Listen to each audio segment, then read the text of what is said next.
BJP ಶಾಸಕ ಪ್ರೀತಂ ಗೌಡ ಮನೆ ಮೇಲಿನ ಜೆಡಿಎಸ್ ಶಾಸಕರ ದಾಂಧಲೆಗೆ ಕಮಲ ಪಡೆ ಕೆಂಡಾಮಂಡಲವಾಗಿದೆ. ನೆನೆ ಆಸ್ಪತ್ರೆಗೆ ಭೇಟಿ ನೀಡಿ ಗಾಯಾಳು ಆರೋಗ್ಯ ವಿಚಾರಿಸಿದ ಬಿಎಸ್ ಯಡಿಯೂರಪ್ಪ ರಾಜ್ಯಾದ್ಯಂತ ಪ್ರತಿಭಟನೆಗೆ ಕರೆ ನೀಡಿದ್ದಾರೆ. ಅಲ್ಲದೆ ರಾಜ್ಯಪಾಲರ ಭೇಟಿಗೆ ನಿರ್ಧರಿಸಿದ್ದು ಗೃಹ ಸಚಿವ ರಾಜನಾಥ್ ಸಿಂಗ್ ಗಮನಕ್ಕೂ ವಿಷಯ ತರುವುದಾಗಿ ತಿಳಿಸಿದ್ದಾರೆ.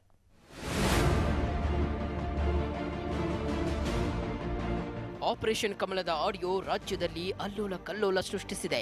ದೊಡ್ಡಗೌಡರ ಬಗ್ಗೆ ಹಾಸನ ಶಾಸಕ ಪ್ರೀತಂ ಗೌಡ ಮಾತನಾಡಿದ್ದಾರೆ ಎನ್ನಲಾದ ಆಡಿಯೋ ಬಿಡುಗಡೆಯಿಂದ ಜೆಡಿಎಸ್ ಕಾರ್ಯಕರ್ತರು ಸಿಡಿದೆದ್ದಿದ್ದಾರೆ. ಪ್ರೀತಂ ಗೌಡ ಮನೆಗೆ ಕಲ್ಲು ತೂರಾಟ ನಡೆಸಿದ್ದು ಘಟನೆ ಖಂಡಿಸಿರೋ ಬಿಎಸ್ವೈ ರಾಜ್ಯಾದ್ಯಂತ ಪ್ರತಿಭಟನೆಗೆ ಕರೆ ನೀಡಿದ್ದಾರೆ. ಇನ್ನು ನೆಕ್ಸ್ಟ್ 40 ವರ್ಷ ಇದೊಂದು ರಾಷ್ಟ್ರೀಯ ಪಕ್ಷ ಚಂದ್ರ ಸೂರ್ಯ ಇರೋಷ್ಟು ದಿನ ನ್ಯಾಷನಲ್ ಪಾರ್ಟಿ ಇರುತ್ತೆ. ದೇವೇಗೌಡರು ವಿಕೆಟ್ ಹೋಗಿ ಕುಮಾರಣ್ಣನ ಹೆಲ್ತ್ ಇಲ್ಲ ಹೋದ ತಕ್ಷಣ ಪಾರ್ಟಿ ಬರ್ಕಾಸು. ಸ್ಪೀಕರ್ ಕಚೇರಿಯಲ್ಲಿ 82 ನಿಮಿಷದ ಸಂಪೂರ್ಣ ಆಡಿಯೋ ಕ್ಲಿಪ್ ರಿಲೀಸ್ ಆಗಿದ್ದೇ ತಡ ಹಾಸನದಲ್ಲಿ ಜೆಡಿಎಸ್ ಕಾರ್ಯಕರ್ತರು ರೊಚ್ಚಿಗೆದ್ದಿದ್ರು. ಜೆಡಿಎಸ್ ಕಾರ್ಯಕರ್ತರ ದಾಳಿಯಿಂದ ಶಾಸಕ ಪ್ರೀತಂ ಗೌಡ ಬೆಂಬಲಿಗ ರಾಹುಲ್ ಕಿಣಿ ಎಂಬಾತನಿಗೆ ಗಾಯವಾಗಿದ್ದು ಹಾಸನ ಜಿಲ್ಲಾಸ್ಪತ್ರೆಯಲ್ಲಿ ಚಿಕಿತ್ಸೆ ಪಡೆಯುತ್ತಿದ್ದಾನೆ.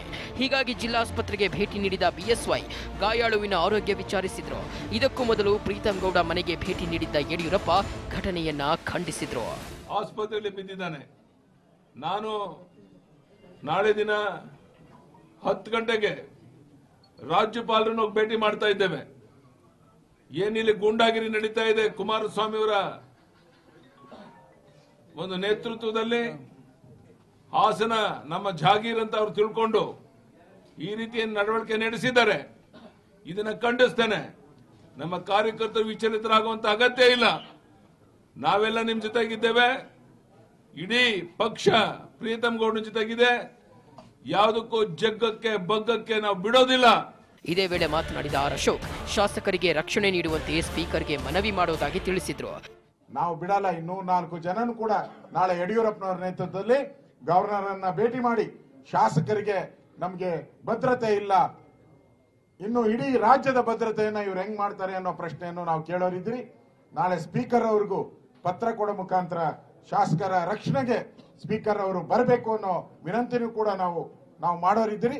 ಯಡಿಯೂರಪ್ಪನವರ ನೇತೃತ್ವದಲ್ಲಿ ನಾಳೆ ವಿಧಾನಸಭೆಯಲ್ಲೂ ಕೂಡ ಈ ವಿಚಾರದ ಬಗ್ಗೆ ನಾವು ದೊಡ್ಡ ಹೋರಾಟವನ್ನ ನಾವು ಮಾಡ್ತೀರಿ.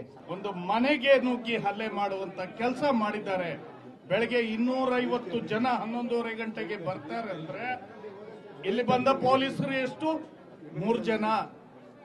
ಈ ಹಾಸನ ಜಿಲ್ಲೆಯಲ್ಲಿ 3 ಜನ ಪೊಲೀಸರ. ಎಸ್ಪಿ ಅವರು ಇದಕ್ಕೆ ಉತ್ತರ ಕೊಡಬೇಕಾಗುತ್ತೆ. ಬಹುಶಃ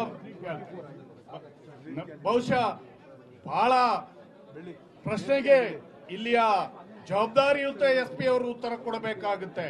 ಬಹಳ ಸ್ಪಷ್ಟವಾಗಿ ಇಲ್ಲಿ ಬೈದಂತ ಶಬ್ದಗಳು ಇಡೀ ವಂಶವನ್ನ ನಾಶ ಮಾಡ್ತೇವೆ, ಕೊಲೆ ಮಾಡ್ತೇವೆ, ಇನ್ನೊಂದು ಎಲ್ಲವನ್ನೂ ಹೇಳಿದ್ದಾರೆ. ಕಲ್ಲು ತೂರಾಟಕ್ಕೆ ಪ್ರತೀಕಾರ ತೀರಿಸಿಕೊಳ್ಳಲು ಹವಣಿಸುತ್ತಿರುವ ಬಿಜೆಪಿ ಕಾರ್ಯಕರ್ತರು ಹಾಸನದ ಎಂಜಿ ರಸ್ತೆಯಲ್ಲಿ ಟೈರ್ಗೆ ಬೆಂಕಿ ಹಚ್ಚಿ ಆಕ್ರೋಶ ವ್ಯಕ್ತಪಡಿಸಿದ್ರು. ಅಲ್ಲದೆ ಇಂದು ಹಾಸನ ನಗರ ಬಂದ್ ಮಾಡಲು ಚಿಂತನೆ ನಡೆಸುತ್ತಿದ್ದು ರಾಜ್ಯ ನಾಯಕರ ಅನುಮತಿಯೂ ಸಿಕ್ಕಿದೆ. ಕ್ಯಾಮರಾಮ್ಯಾನ್ ಸುನೀಲ್ ಜೊತೆ ಪ್ರಕಾಶ್, ಟಿವಿ5 ಹಾಸನ.